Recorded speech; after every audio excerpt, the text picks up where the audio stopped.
Family kitchen. இன்றைக்கி நம்ம என்ன பார்க்க போகிறோம், தக்காளி சாப்பாடு எப்படி செய்கிறதுன்னு பார்க்க போகிறோம். தக்காளி சாப்பாட்டுக்கு தேவையான பொருட்கள் என்னென்னு பார்க்கலாம்.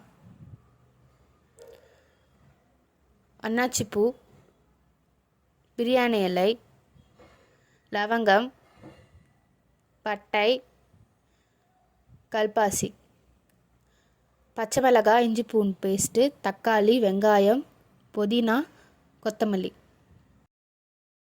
இப்போ செய்முறைக்கு போகலாம். கடாயில் கொஞ்சமாக எண்ணெய் ஊற்றி பட்டை, லவங்கம், கல்பாசி இதெல்லாம் போட்டுங்க. அப்புறம் பச்சை மிளகாய், அப்புறம் வெங்காயம் நல்லா போட்டு வணக்குங்க. கொஞ்சம் வணங்குற ஸ்டேஜில் இஞ்சி பூண்டு பேஸ்ட் போட்டு வணக்குங்க. நல்லா வணங்கினதுக்கப்புறமா நல்லா ப்ரௌன் கலர் வரைக்கும் வணக்குங்க. அதுக்கப்புறம் புதினாவும் கொத்தமல்லியும் போட்டு நல்லா வணக்குங்க. சிம்மில் வச்சே வணக்குங்க. அதுக்கப்புறம் தக்காளி போடுங்க.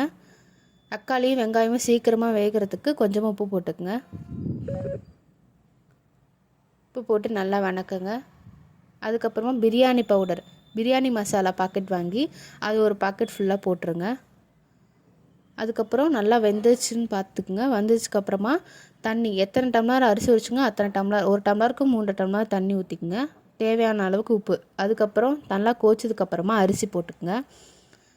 அரிசி போட்டதுக்கப்புறம் நல்லா கிளறி விட்டுட்டே இருங்க.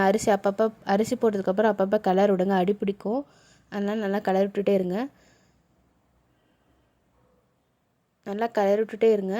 பாதி சாப்பாடு, அரை வெக்காடு சாப்பாடு வெந்ததுக்கப்புறமா ஆஃப் பண்ணிவிட்டு தம் போட்டுருங்க. அதாவது ஒரு நல்லா வெயிட்டான பொருள் போட்டு மூடி வச்சுருங்க. அதுக்கப்புறமா ஒரு 10 நிமிஷம் கழித்து நல்லா ஓப்பன் பண்ணி பாருங்கள். சாப்பாடு நல்லா வெந்திருக்கும். நல்லா வெந்திருக்கு இந்த சாப்பாடு.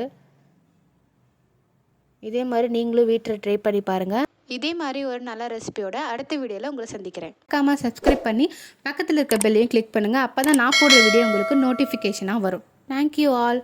Thanks for watching.